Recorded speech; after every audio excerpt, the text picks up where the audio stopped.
আমরা সকলে অত্যন্ত ব্যথিত, চিন্তিত। বাংলাদেশের হিন্দুদের অস্তিত্ব রক্ষার লড়াইয়ের যিনি নেতা চিন্ময় কৃষ্ণ প্রভুকে দুপুরবেলা মৌলবাদী ডক্টর ইউনূস সরকার গ্রেপ্তার করেছে। আমরা এই খবরটা পেয়ে অত্যন্ত বিচলিত এবং চিন্তিত। মমতা ব্যানার্জির ফ্যামিলিতে কি মিটিং, সিটিং, ইটিং হয়েছে সেটা নিয়ে উই আর নট ওরিড। আমরা এটা নিয়ে ওরিডও নই, চিন্তিতও নই, আমরা ভাবিতও নই।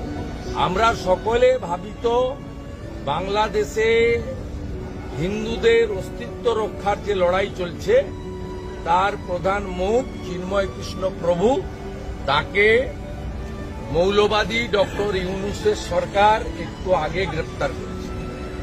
আমরা নিঃশর্ত মুক্তি দাবি করছি। মুক্তি না দিলে বাংলাদেশ ডেপুটি হাই কমিশনেও বিক্ষোভ হবে এবং বাংলাদেশ বর্ডারে সনাতনীরা ধ্বজ নিয়ে অবরোধ করবে, যাতে বাংলাদেশে ভারত থেকে পশ্চিমবঙ্গ দিয়ে আমরা কোনো পরিষেবা নিতে দেব না। অবিলম্বে ইউনূসকে বলবো রাত্রে ইমিডিয়েটলি